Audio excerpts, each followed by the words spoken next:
Окей, продължаваме с третия комплекс от упражнения плиометрия плюс упражнения за кор мускулатура. Заповядай, Алекс. Така, сега вече упражненията стават по-динамични, като вече тук тренираме малко по-различна част от краката, тренираме повече вътрешната част, адукторите, които ни стабилизират пак колената. Така, упражнението представлява следното нещо. От един крак отскачваме максимално настрани, правим лека пауза и сменяме посоките.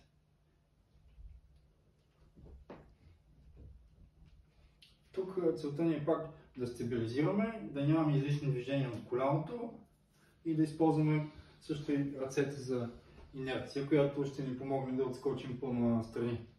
Добре, каква пауза да правим между смяната на посоките? Една секунда пауза. Идеята е, като преземим секунда, една секунда, е така, за да може да тренираме баланс повече. Добре, хайде още веднъж направи го максимално добре, за да погледнат хората.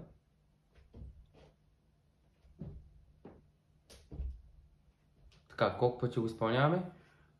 Тук може да започнем 5 на страна и да прогресираме в повторенията и да направим по 10 на всяка посока. Добре, освен в броя на повторенията, как можем да прогресираме, ти ми показа една друга вариация на упражнението. Другата вариация, която затруднява упражнението с елемента на баланс, понеже трябва доста повече баланс да имаме. Значи, пак отскачаме от единия крак, стъпваме и този крак, от който сме скочили, остава във въздух. Тоест, от тук остава във въздух. Правим 5 повторения на едната страна, след това правим 5 на другата страна. Добре, веднага след като направим това упражнение, преминаваме към упражнението, което ни подобрява ядрото, което е... Тук вече това упражнение за ядрото ще ни натовари по-скоро задната част на тялото, задно бедро, седалищни мускули и ломбалната част. Тоест, това пак е част, задното бедро пак е част от ядрото. Тук лактите изпънати, пръстите настрани и вдигаме таза. И от тук си засичаме време. Пак може да започнем с 30 секунди до минута. Така, за да прогресираме това упражнение, може да сгъваме последователно единия крак, след което да сгъваме другия крак.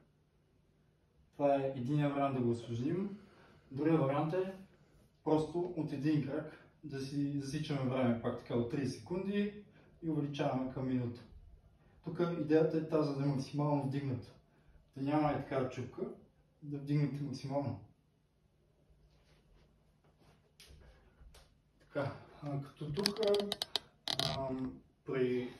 забравя да спомена, при упражнението, което отскачаме настрани, използваме вътрешното бедро, което при сноуборда много често се използва, когато скейтим и се избутваме с един крак. Точно използваме вътрешното бедро. Добре. Така, нещо друго искаш ли да допълниш към този комплекс?